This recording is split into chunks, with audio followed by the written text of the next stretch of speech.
Veteran officer Travis Brenner was nearing the end of a long shift when a sleek black Mercedes caught his eye. It eased too slowly through a stop sign along Saluda Avenue in one of Columbia, South Carolina's wealthier neighborhoods. Quiet, old money, manicured lawns, brick mailboxes. The time on his cruiser's dash read 6:42 p.m., and twilight was folding into the trees. His coffee had gone cold in the dented thermos beside him when he hit the lights and called it in. Dispatch, this is Unit 24, initiating a stop on a black Mercedes S-Class. No visible rear plates, one occupant. The vehicle rolled smoothly to a stop beneath a blooming dogwood tree. No erratic movements, no signs of panic. Before Travis could even reach the driver's side, the window was already down. "Good evening, officer," came a calm, unwavering voice. Travis paused. The driver wasn't who he expected.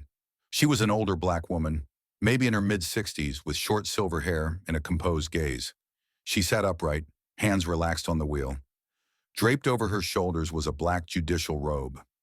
"I'm Judge Renée Mallory," she said with a small, assured nod. "This is my vehicle. I'm heading home from the courthouse." Travis blinked, caught slightly off guard. "License and registration, please."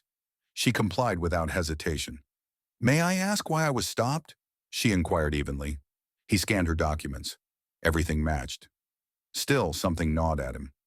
"This car fits the description of a vehicle reported stolen earlier today," he said, eyes narrowing. She didn't flinch. "It's registered in my name. Dispatch can confirm." Back in his cruiser, Travis called it in. The report came back quickly. "No stolen vehicle match. Registration is valid. Everything checks out." Still, Travis hesitated. He stepped back to her window. "Ma'am, I need you to step out of the vehicle." Her voice sharpened. "Is that a lawful order?" His hand instinctively dropped toward his holster. "Yes." A long pause stretched between them. Her gaze stayed locked on his face. "Am I being detained?" "I'm asking you to step out so we can clear things up." By now, a small crowd had begun to form. A teenager across the street raised a phone, its red recording light blinking steadily. Judge Mallory raised her voice slightly, enough for others to hear. "I am Judge Renée Mallory of the Fifth Judicial Circuit. This vehicle is mine. You have confirmation that it is not stolen. You are now unlawfully detaining me."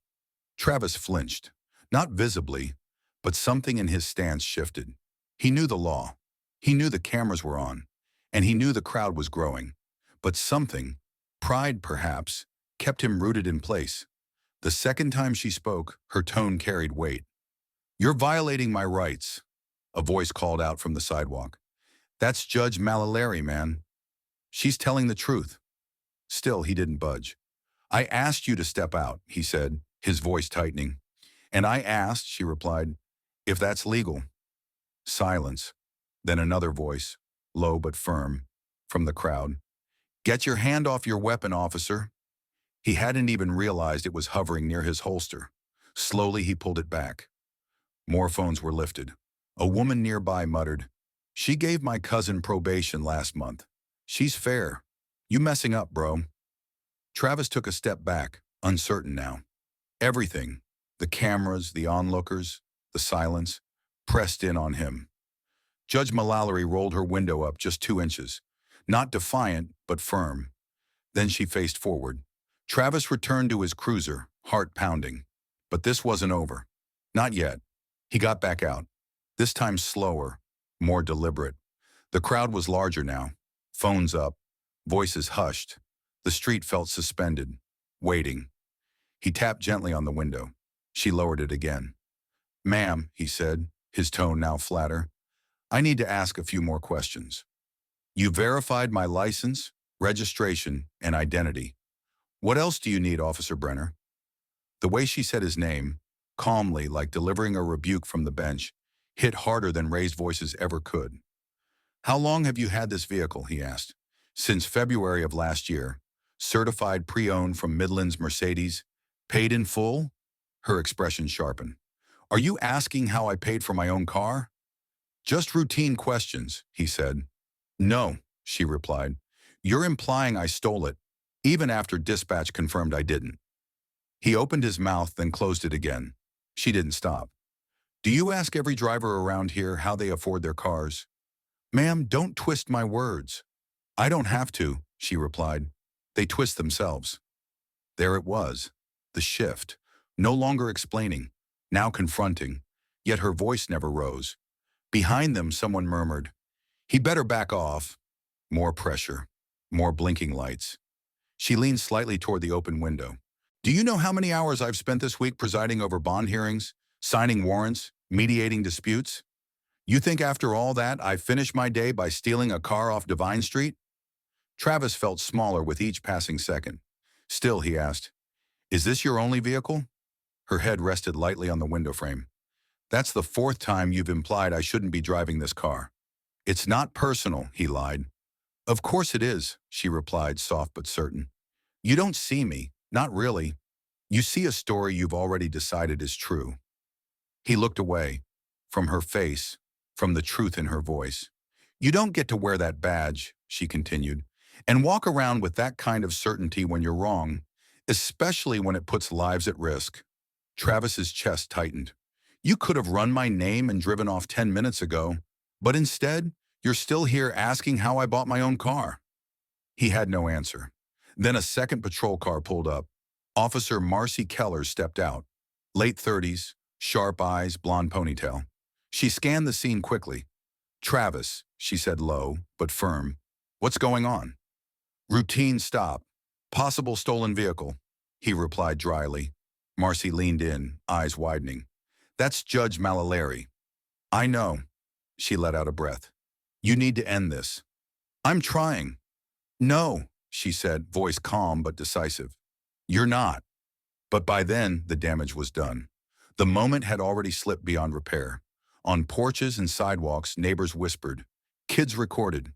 The entire block felt suspended, like a courtroom waiting for a verdict. Judge Mallory sat still, her hand on the wheel, her robe formal and commanding, even as it clashed with the chaos rising outside. She looked into the rearview mirror, not in fear but like a judge preparing to issue her ruling. Travis stood beside his cruiser, arms crossed, chewing his bottom lip. Still watching, still unsure what he was trying to prove. And then from across the street, a single voice rang out. "That's Judge Mallory." She'd worn the robe longer than he'd worn a badge. Longer than he'd been out of high school. From the sidewalk, a teenage boy, maybe 16, lifted his phone and nodded toward her window. "You good in there, ma'am?" Judge Renée Mallory gave a single nod. Not a thank you, not a plea. Just a clear signal. "I've got this." Then she turned back to Officer Travis Brenner. Her voice came steady through the cracked window. "You've made your position clear. I'd like to leave now." He said nothing. She repeated it, sharper this time. "Officer Brenner, am I being detained, or am I free to go?" More phones rose into the air. Marcy Keller's, standing nearby, glanced from Travis to Renee and back again. "You need to let her go," she said. Travis's voice was low, like he was talking to himself. She could have switched plates. Marcy's eyes narrowed. "You're reaching." "I'm doing my job." "No," she said firmer. "You're digging in." Renee rolled the window down another inch. Her eyes landed on Marcy. "Officer Kellers, I believe you know who I am." "I do, Judge." "Then I trust you understand how many lines are being crossed right now." Marcy nodded again, slower this time. Then she leaned in, her voice quieter. "Judge, I'd advise you to stay in the vehicle just a few more minutes while you talk him down," Renee interrupted. "I mean while I stop this from becoming something it should never be." The street was no longer quiet. Over 24 people lined the sidewalk now. Some had gone live, streaming to thousands. Comments scrolled across screens in real time. "She's a judge. Why is he still holding her? This other cop looks like she wants to disappear." Renee opened her glove compartment calmly, pulled out her judicial ID, and pressed it to the window. Marcy looked. Then she turned to Travis, holding up the badge. "She's clear. Everything matches, including this." Travis didn't move. His arms were crossed so tightly they looked fused. His jaw clenched. His radio hissed softly, but he ignored it. "Travis," Marcy said, "you're done here." Still, he didn't budge. Then, without a word, Judge Mallory turned off her ignition and stepped out. The crowd gasped, just a little. She stood tall, black robe trailing, hands at her sides, not raised, not confrontational. This, she said to no one and everyone, is what it takes for a black woman to be heard. The street went still. Phones lowered slightly, not because the danger passed, but because the weight of it pressed harder now. Travis's hand drifted toward his belt again. "Don't!" Marcy barked. He froze. Renee locked eyes with him. "You are not the law," she said. "The law is written, studied, interpreted by those who've earned that right.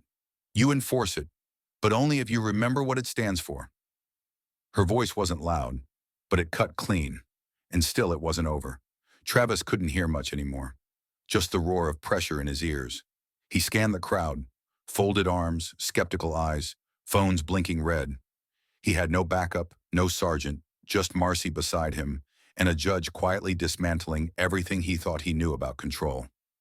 But ego is a stubborn thing. He stepped forward, one pace. "Ma'am, I'm asking you to return to your vehicle."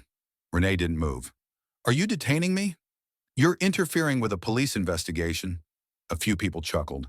An older man shook his head near a mailbox. "He's grasping," the man muttered. Marcy's voice was low and firm. "That's not going to hold. You're improvising. And it's not policy." She refused to comply. "No," she said. "She did everything you asked, until it became personal." Travis's fists clenched. Renee didn't back down. "You're inventing charges," she said. "That's misconduct."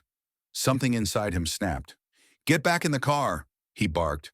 That's when the woman live streaming called out loud enough for everyone to hear.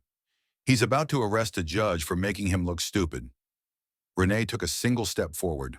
Not a threat, just enough to make sure he heard her. "Officer Brenner, if you touch me without cause, you're making a decision that ends your career."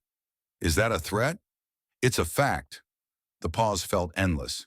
Then he reached for her wrist. It wasn't violent, but it was enough. The crowd erupted. "Yo, he just touched her." "She's a judge, man. Get your hands off her." Marcy stepped in, shoving herself between them. "Travis, back off." He let go, stepped away, shaking. Renee faced the crowd. "I will be filing a formal complaint. I will be requesting the release of all body cam and dash cam footage. And I strongly encourage everyone filming tonight to hold on to your video." A cheer broke out. Not rowdy, just loud enough to reset the atmosphere. Travis tried to recover, but it was too late. The tide had turned, and Marcy wasn't standing with him anymore. She was beside Renee. "You good to drive, Judge?" "I was good before this began." Renee got back in her car, adjusted the mirror, and closed the door with a quiet click. Louder than any shout.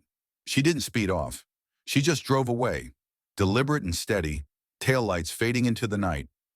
Travis stood in the middle of the street, hands on hips, staring into nothing. Marcy broke the silence. "You just tried to detain a sitting judge over a car she owns and a hunch you couldn't prove. I thought it matched. You escalated it. You ignored dispatch. You let your pride drive a situation straight into the ground." He turned toward her. "You taking her side?" "I'm taking the side of the law," she said. "You left it behind the second this got personal." Travis didn't reply. His mouth opened, then closed again. From across the street, a voice rang out. "Better get ready for the lawsuit." And just like that, the tension in the air changed. It didn't burn anymore. It just settled, like weight. The night wasn't over. Not for the department, not for Officer Travis Brenner, and definitely not for Judge Renée Mallory. By sunrise, the confrontation had gone viral. The live stream, just 4 minutes long, had already crossed 300,000 views. Clips flooded social media. Her name was trending, alongside hashtags like racial profiling, abuse of authority, and body cam silence. Local news picked it up first. WLTX ran the story. Then came the national media. At the Columbia Police Department, the atmosphere was suffocating. The usual buzz of burnt coffee and half-hearted jokes was gone. Just silence. Chief Harold Epps walked in without a word. He slid a printout across the table. A headline. "South Carolina judge wrongly targeted in traffic stop. Was her robe the real threat?" He looked at Travis. "You file your report?" Travis nodded. "Yes, sir. I read it. Doesn't match the footage." No defense. No excuse. We're launching an internal review. You're on administrative leave. Effective immediately. A pause, then a quiet voice from the back. With pay? Epps gave a short nod. Standard protocol, but don't mistake that for support. Across town, Judge Mallory sat at her kitchen table. No robe now, just a t-shirt, sweats, and a cup of black coffee that had long gone cold. Her phone buzzed nonstop. Texts from friends, colleagues, reporters. She ignored them all. Instead, she watched the video again. Watched her own face from the outside. Watched the crowd. Watched the moment his hand touched her wrist. It didn't shock her, but it still hurt. Not because it happened. She always knew it could, but because it confirmed something deeper. She looked up at a photo on her fridge. Her father, Thomas Parker, in his police uniform. Columbia PD, 1970s. He'd warned her. The robe won't protect you, not from everything. She thought she could outrun that truth. She hadn't. At noon, her clerk Amy showed up. Mid-30s, white, loyal to a fault. She carried a folder, the docket for tomorrow. I thought you might want to prep. Renee didn't look up. You think I should go in? Amy hesitated. If you don't, they'll say you're afraid. You think I'm afraid? No, ma'am. I think you're tired. Renee sat in silence, then nodded once. I'll be in court. Same time. That evening, a protest formed outside the department. Not thousands, maybe 100 people, but they came with signs. Power does not equal permission. Who judges the police? One image stood out, blown up on posters. Renee outside her Mercedes, robe caught in the wind, standing tall, eyes locked on Bernier, unshaken. Inside, Travis sat alone, packing up his desk. He heard the chants outside, heard his name shouted, but he didn't feel anger anymore, just confusion. He had followed instinct. What felt like suspicion now just felt like failure. He looked at a framed photo, his wife and daughter, smiling at Myrtle Beach last summer. How would he explain this to his daughter?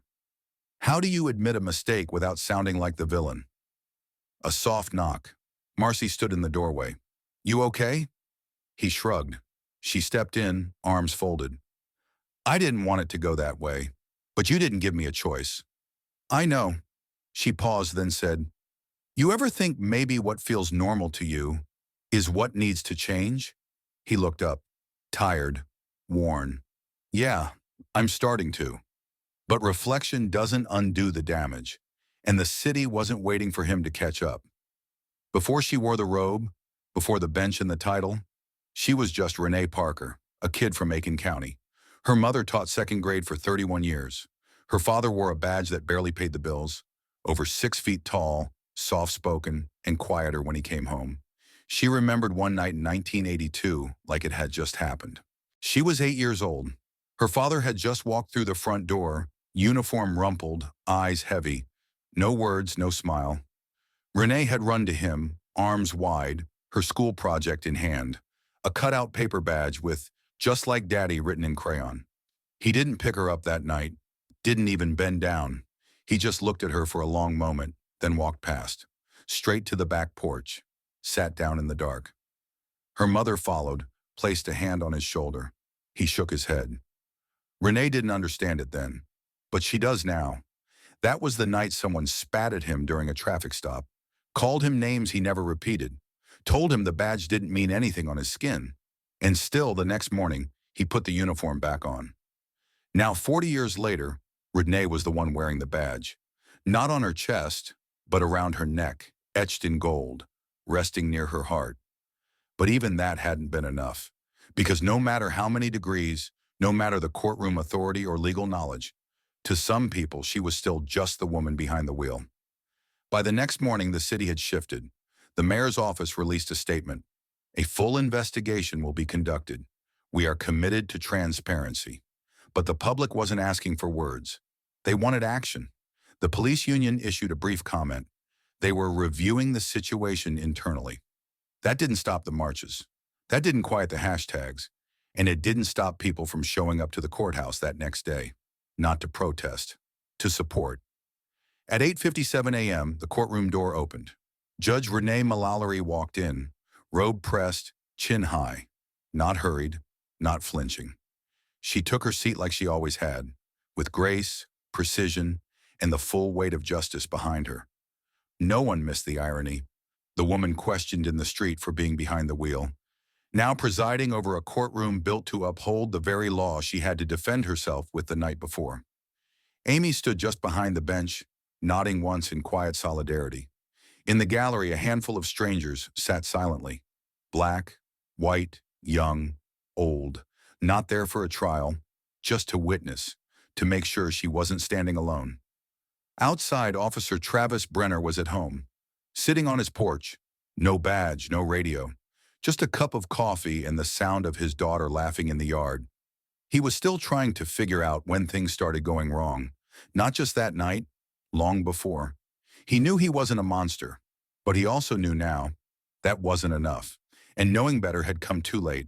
She was 17, just a high school senior with a weekend shift at the Piggly Wiggly. It was a warm Saturday morning, textbook tucked under one arm, paper bag of snacks in the other, when a sheriff's deputy pulled up beside her. He said she looked out of place, made her sit on the curb for 30 minutes, kept asking the same questions in different tones. Where are you going? Where do you live? Why don't you have ID? She did. She showed it. 3 times. It didn't matter. Her father arrived before it got worse. Uniform pressed, jaw tight, voice level. He told her not to cry, not in front of them. Some people don't want to believe you belong in certain places, he said. Your job is to remind them you do, without yelling. That stuck with her, so she never yelled. She studied harder, worked longer, checked every box twice. Spelman undergrad, Duke Law public defender, assistant DA. Brick by brick, she built a reputation. Strict but fair, sharp but never cruel. She didn't just walk the line. She traced it in ink. But after that traffic stop, something cracked. For the first time, survival didn't feel like a victory. It felt like a burden. She watched the city shift around her. Billboards with her face, once celebratory, were now clipped into news montages, broadcast in grainy close-up alongside debate panels and hashtags. In one televised segment, a legal analyst summed it up plainly. Judge Mallory is a paradox. She is the law, but not immune to its misuse. At a coffee shop near 5 Points, 2 students argued over lattes. One, a white poli-sci major, said Officer Brenner just made a mistake. The other, a black sociology grad, pushed back. If a judge can be mistaken for a threat just by sitting in her own car, what does that say about the rest of us? Barber shops echoed with the same conversations. Living rooms, workplaces. People weren't just asking what happened. They were asking why it keeps happening. Meanwhile, Travis Brenner sat on his back porch in Northeast Columbia, sorting through the pieces of his own upbringing. His father had been a fireman, his mother a nurse. He didn't grow up being taught to hate anyone, but he had grown up hearing things. Quiet, casual warnings like, don't let your guard down in that part of town. People there will lie to you before you even say a word. Better to be safe than sorry. He used to think of them as harmless precautions. Now they sounded like old rules, passed down, never questioned. At the academy, they drilled compliance, control, escalation, but nobody ever taught him how to be wrong or what to do when he was. He thought about Judge Mallory's words. You don't see me. And she was right. He hadn't. He saw a possibility, a threat, a silhouette in the dark, and his badge had made that feeling feel justified. Now he wasn't so sure what the badge justified anymore. 2 days later, the oversight hearing began. No marble courthouse, no grand atrium, just a government office off Hardin Street, small, beige, and packed shoulder to shoulder with media and observers. Judge Renée Mallory sat not behind the bench this time, but at the witness table. Posture straight, hands folded. Not a judge today, but a civilian, a voice. Travis entered quietly from a side door. No uniform, just a navy blazer and the weight of consequence on his shoulders. No one clapped. No one booed. Just silence. The kind that strips away pretense. The 5-member review panel sat at the head of the room. Their job, examine body cam footage, assess conduct, determine if discipline was warranted. Procedurally, it was standard. But everyone knew this hearing wasn't just about Officer Brenner. It was about trust, power, and whether one could truly see the other. The footage played on a monitor. No narration, no edits, just the moments as they happened. The stop, the repetition, the shift in voice, the subtle grip on the holster, the wrist grab. At 11 minutes and 17 seconds, the screen flickered. Silence. 40 seconds of lost audio. Judge Vera Lindell, retired from Charleston Circuit, paused the video. She looked over her glasses at Travis. "Officer Brenner," she said evenly, "can you explain why your body cam audio cut out during that segment?" He swallowed. "I'm not sure. Could have been a malfunction." "Are you aware," she continued, "that department logs show your hand made contact with the mute toggle at that exact time?" A beat of hesitation. "Yes," he said finally. She leaned in. "Then either that's incredibly convenient or deeply concerning." Renee didn't react. Not with a smirk, not with a frown, just watched. Still, calm. Later she was called to speak, and when she did, her voice was clear, measured, like always. But this time, she wasn't explaining to defend herself. She was explaining to remind them.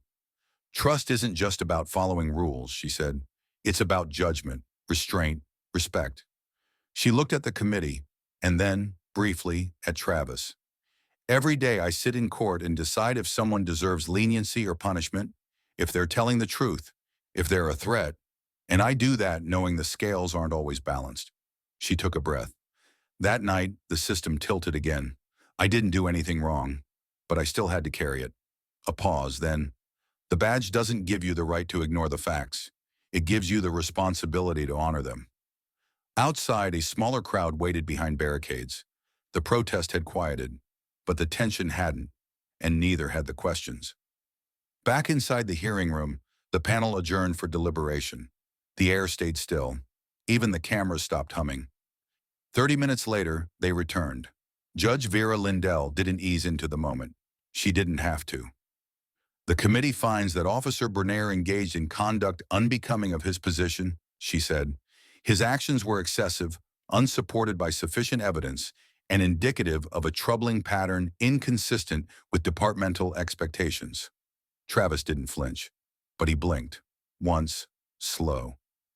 "We recommend a 60-day unpaid suspension," she continued, "and mandatory bias retraining, subject to departmental review. Any further infractions will result in immediate dismissal." The room murmured. Some gasped. Too lenient for some, too harsh for others, but not for Renee.